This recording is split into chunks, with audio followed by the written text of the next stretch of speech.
Hi guys, today I'm going to show you how to do an under sink cabinet repair. Stay tuned, check out these images that I have. Hopefully they'll be helpful to you.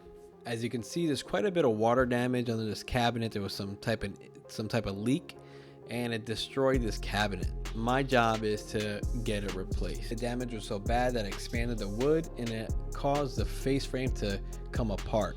So that gap that you see there is the face frame coming apart.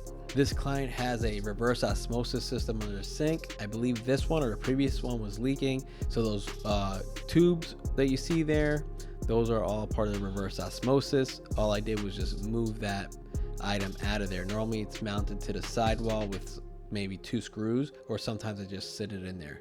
I went ahead and removed the base. The way you remove the base, if it's damaged enough, you could use a hammer and a pry bar and it'll come up. But if there's no cuts or no way for you to pull it up, then you might have to use a multi-tool to cut it in pieces and remove it by sections. But this one was pretty damaged. It was very easy to take out. It kind of basically crumbled in my hands. So you go ahead and remove it that way, and then what happens is once you remove it, you'll notice some staples or nails coming through the box. If you could pull them out, great. If not, you'll just have to cut them flush.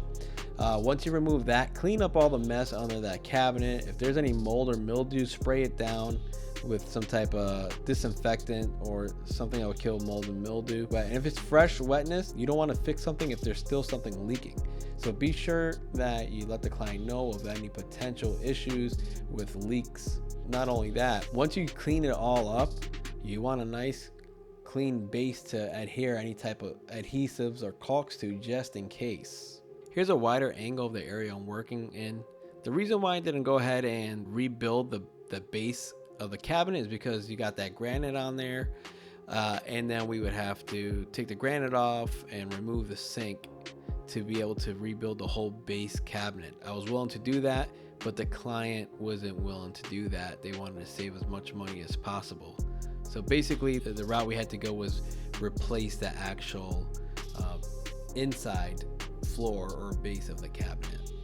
As you can see here, I went ahead and added some supports. You could possibly use some 2x4. I didn't do that just because the fact is all cabinets are different. So sometimes it's gonna be a little deeper where the toe kick is at. So what I ended up doing, I went ahead and used some plywood and I ripped them to the right height I needed in order to sit flush where the original base was located. You might notice that I got this more like blocking as opposed to full wrap around with the plywood.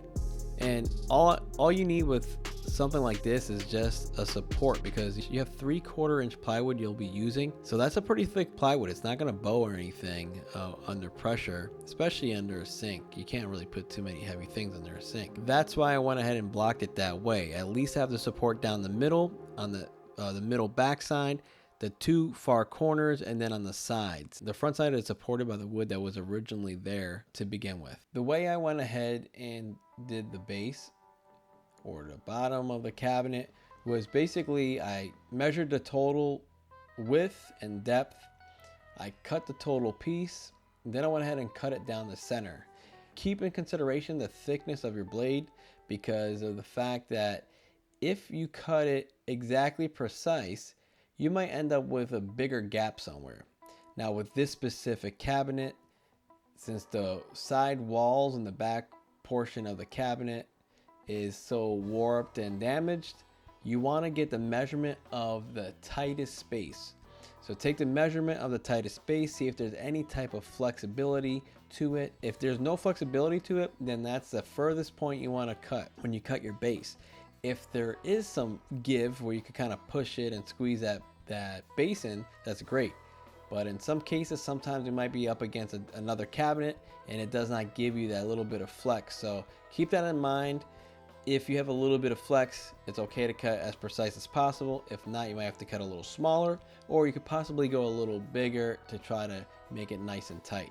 So remember that part of it when you are working with a damaged cabinet. So basically this is done. The seam is very minimal. The back corner and the sides have some larger gaps, and that's because there's quite a bit of damage there.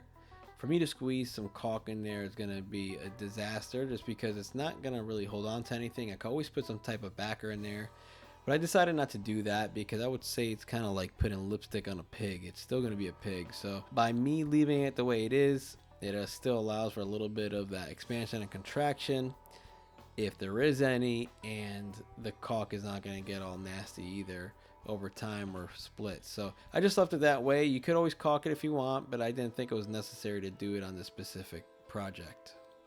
Overall, I think it came out pretty good. The client was very happy with the results. The base is extra strong now. It's gonna last. You can see the seam down the middle. It's nice and clean. Everything is back in there like it was before. I know it's just images and I couldn't really show you too much, and I'm just explaining this, but I'm hoping this was beneficial for you guys to get an idea on how to repair any type of damage that might be under your sink from water.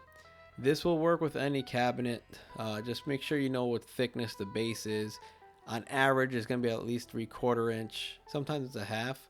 This here worked out perfectly. I did squeeze that frame together where it was separated. I got it closer together and it worked out pretty good.